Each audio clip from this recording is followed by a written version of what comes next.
В 1865 году, после того, как иссык-кульские кыргызы добровольно вошли в состав России, царское правительство распорядилось построить военное укрепление на востоке Иссык-кульской котловины.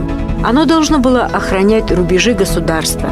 Военное укрепление было построено в районе нынешнего села Теплоключенко. Именно оно стало центром Иссык-кульского уезда Семиреченской области. Начальником уезда был капитан Андрей Петрович Чайковский.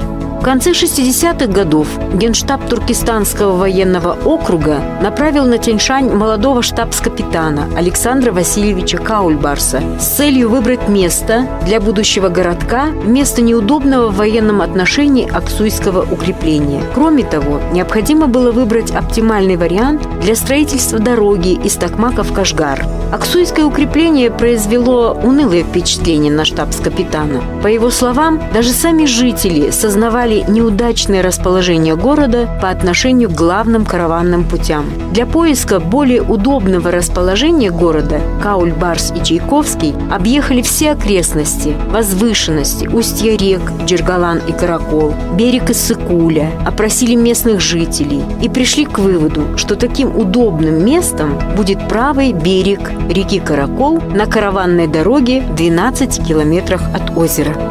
Первым делом надо было составить план будущего города. В воспоминаниях Каульбарса сохранился этот первый план города Каракол, составленный им на память. В нем видны очень четкие прямоугольные улицы с ориентировкой север-юг и запад-восток.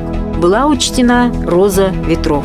В центре города расположились гостиный двор и церковь, а на южной окраине – парк. Строительство города началось с возведения казарм для местного гарнизона.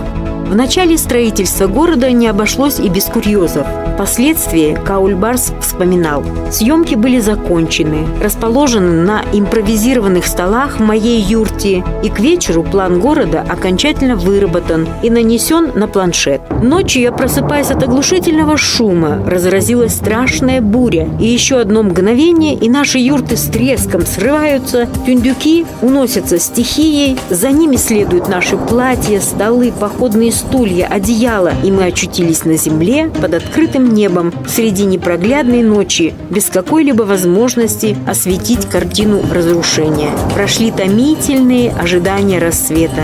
Наконец буря улеглась, и лучи солнца озарили грустную и вместе с тем смешную картину.